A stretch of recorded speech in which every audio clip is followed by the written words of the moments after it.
ஒரு காலம் உண்டு. அல்லேலூயா. அப்ப இந்த வார்த்தையை நீ பார்க்கும்போது வெட்கப்பட்டு போவ. உன் ஆசீர்வாதம் இந்த வார்த்தையில் இருக்கிறது. உன் ஜெயம் இந்த வார்த்தையில் இருக்குது.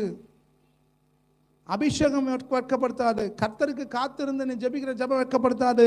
அதே போல தேவ வசனம் உன்னை வெட்கப்படுத்தவே. ஒரு மனுஷனை கூப்பிட்டு போய் சொல்றான், நீங்க இவர்களை சபிக்க வேண்டும் பிழையாமே. அவன் சொல்றான், இஸ்ரவேலை ஆசீர்வதிப்பது கர்த்தருக்கு சத்துரு வந்து சொல்லிட்டு போறான். அழிக்க வந்தவன், சாபமிட வந்தவன் நம்மளத்தில் வந்து சொல்லிட்டு போவான். அல்லையா சொல்லுங்களேன். இந்த வருஷத்தோட வாக்குத்தத்தம், நீ ஆசீர்வதிக்கப்பட்டவன், நீ பெரிய காரியங்களை செய்ய மென்மேலும். யார் தெரியுமா சொல்றான்? சத்துரு வந்து சொல்றான், சவுல் எந்த தாவீதை கொல்ல வந்தாலும் அந்த சவுல் வந்து நீ ஆசீர்வதிக்கப்பட்டவன். இந்த வருஷத்துல முடிவில் நமக்கு இருக்கிற ஜெயம் தெரியுமா? சத்துரு வந்து நம்மளை புகழ்ந்துட்டு போவான்.